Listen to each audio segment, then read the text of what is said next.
25 फरवरी 2024 शाम के 5:15 बजे दिल्ली के करीब हरियाणा के बहादुरगढ़ इलाके में इंडियन नेशनल लोकदल के नेता नफे सिंह राठी अपनी फॉर्च्यूनर गाड़ी पर घर लौट रहे थे।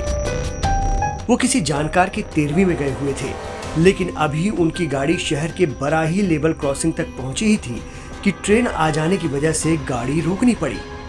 इससे पहले कि लेवल क्रॉसिंग खुलती और उनकी गाड़ी आगे बढ़ती, पीछे से आई एक कार से उतरे शूटरों ने उनकी गाड़ी को घेर कर धाएं धाएं गोली चलाना शुरू कर दिया।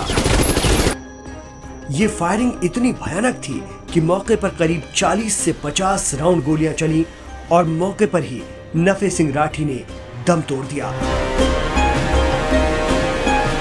वारदात के बाद राठी के भांजे और उस वक्त उनकी गाड़ी चला रहे राकेश उर्फ संजय ने पुलिस में एफआईआर दर्ज कराई।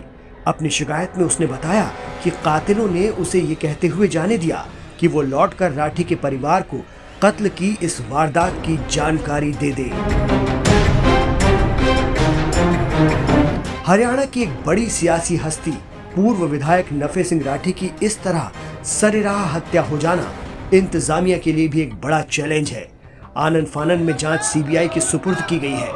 फिलहाल पुलिस ने इस वारदात को अंजाम देने के मामले में 7 लोगों को नामजद किया है। इसमें एक नाम जो शक की बिना पर लिया जा रहा है वो है गैंगस्टर कपिल सांगवान का।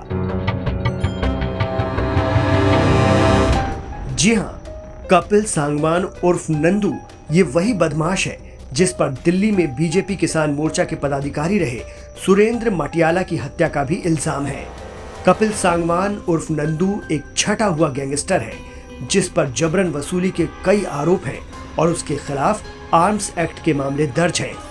साल 2014 में कपिल सांगवान को आर्म्स एक्ट के तहत गिरफ्तार किया गया, लेकिन जब वो पैरोल पर बाहर आया तो पुलिस और एजेंसियों की आंखों में धूल झोंककर साल 2020 में रातों रात गायब हो गया।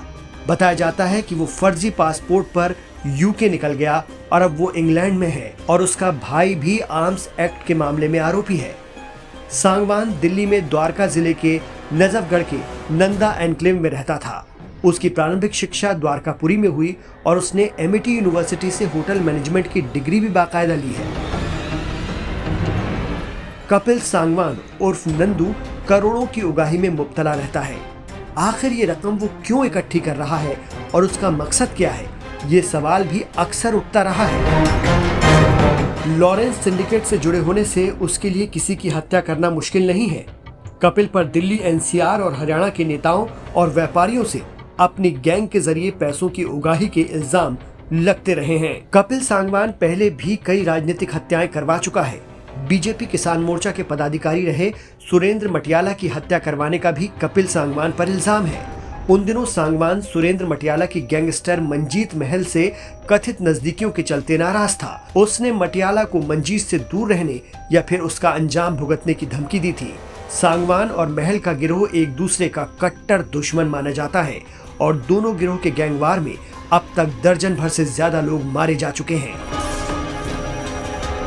INLD अध्यक्ष नफे सिंह राठी की हत्या के तौर तरीकों को देखकर ये साफ है कि इस काम के लिए किसी पेशेवर गैंग को सुपारी दी गई थी, जिन्होंने पहले रेकी की और फिर जदीद तरीन हथियारों से गोली चलाकर नफे सिंह राठी की जान ले ली।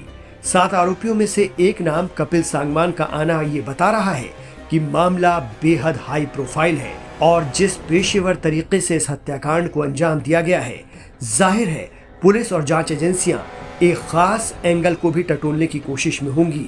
अब नफे सिंह हत्याकांड की जांच सीबीआई को सौंप दी गई है। सीबीआई और पुलिस तमाम सबूतों, तथ्यों और एंगल के आधार पर अपनी जांच को आगे बढ़ा रही है, जिससे बहादुरगढ़ के गुनहगारों को पकड़ा जा सके।